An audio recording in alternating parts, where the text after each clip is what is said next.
สุขสบายดีมาตรฐานมื้อนี้ข้าพเจ้าสิมาสอน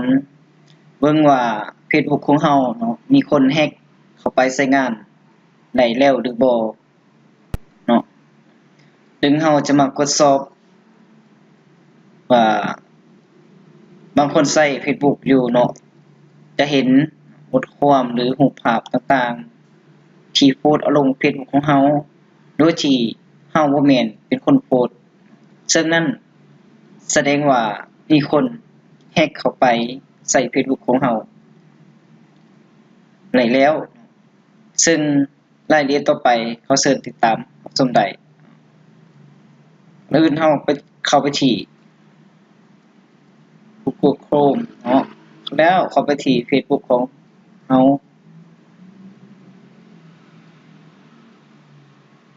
หลังจากที่เข้ามาหน้า Facebook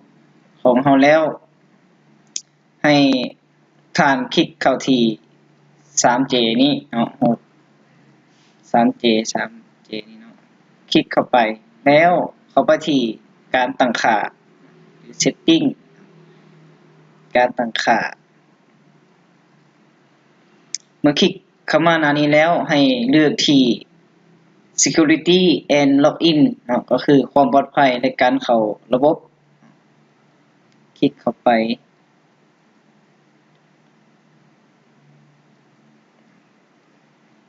เข้ามาหน้านี้แล้วก็ให้สังเกตเบิ่งเนาะการใช้งานเนาะ your request in ก็คือสถานะในการใช้งานของ Facebook ของเราซึ่งตัวอย่างตัวนี้เนาะก็คือ Windows PC กำลังการใช้งานอยู่อันนี้ก็โทรศัพท์มือถือที่เราใช้งานอยู่ให้คลิกใส่เบิ่งที่เพิ่มเติมเบิ่งว่าFacebook ของเรานี้มีไผใช้งานแด่ซึ่งจะเห็นว่า Facebook ของเราเนาะมีความปลอดภัยเนาะที่ว่าใช้งานอยู่ปลอดภัยและตัวที่มีคนแฮ็กเข้าไปใช้งานได้แล้วจะเป็นแบบนี้เนาะดังรูปภาพที่ให้เราเบิ่งตัวอย่างนี้เนี่ยแม่นเป็น Facebook ที่มีการแฮ็กซึ่งง่ายๆก็คือเราใช้ตัวอย่างเนาะรูปภาพ PC เราใช้ Windows อยู่ที่ประเทศไทยเนาะแล้วจะเห็น Huawei P8 อยู่ที่บางกอกและ Sony Xperia X Compact ซึ่งเป็น Facebook ที่ว่ามีคนแฮ็กเข้าใช้งานแล้วบรรดาเครื่องที่อยู่เนาะและก็เวลาต่างๆยี่ห้อโทรศัพท์ถือว่ามีคนแฮ็กเข้าไปใช้งานได้แล้วไปนี่อีกตัวหนึ่งนี่ก็คือกันเพราะว่ามีคนเขาใช้งานอยู่ซึ่งวิธีแก้ไขถ้าเห็นว่า Facebook ของเรามีคนใช้งานอยู่เนาะทิศทางแก้ก็คือตัวอย่างนี้บ่แม่นสมมุติว่า iPhone 5s นี้บ่แม่นของเราเนาะให้เราไปที่ติ๊ก3จำเม็ดนี่น่ะคลิกไปนี่จะตกลงว่าบ่แม่นฐานบ่หรือว่าออกจากระบบให้เราคลิกออกจากระบบ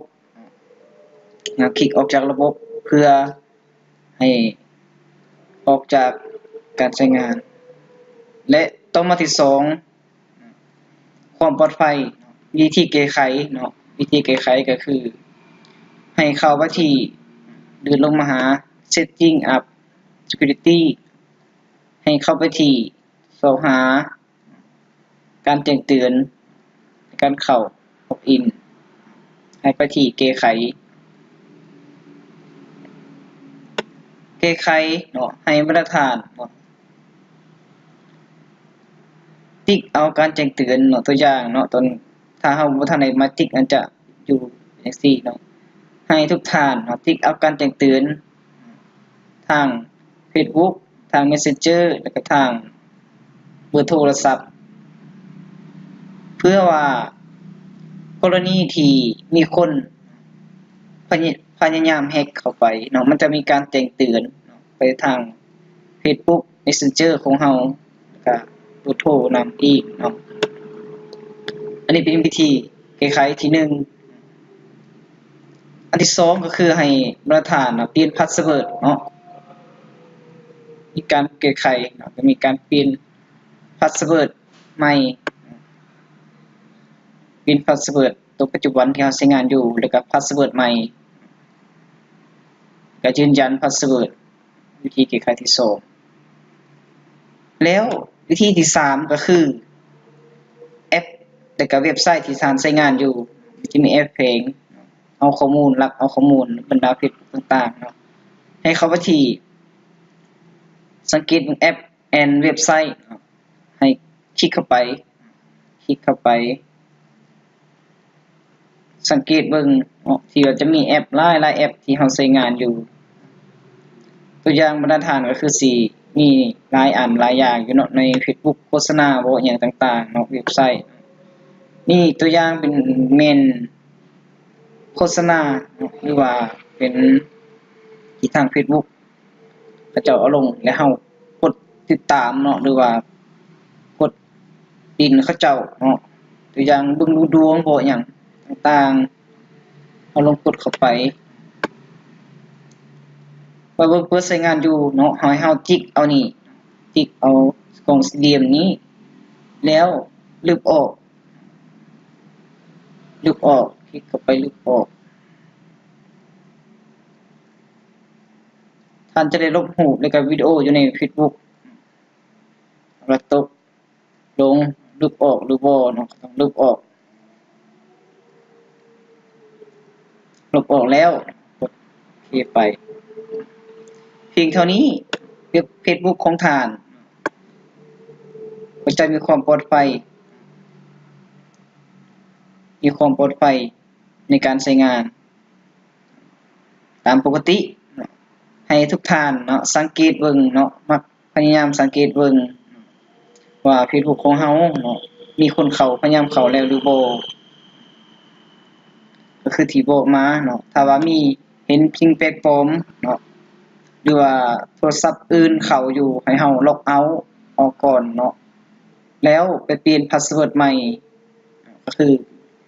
เปลี่ยนพาสเวิร์ดใหม่เอาที่ยากขึ้น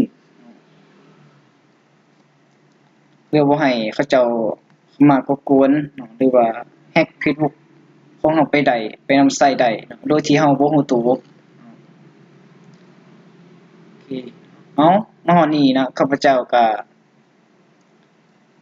ขอขอบใจเนาะที่ทุกท่านที่ตามรับชมเนาะมาฮอดนี้ก็ขอสิ้นสุดเพียงเท่านี้พบกันไปในคลิปต่อไปขอขอบใจ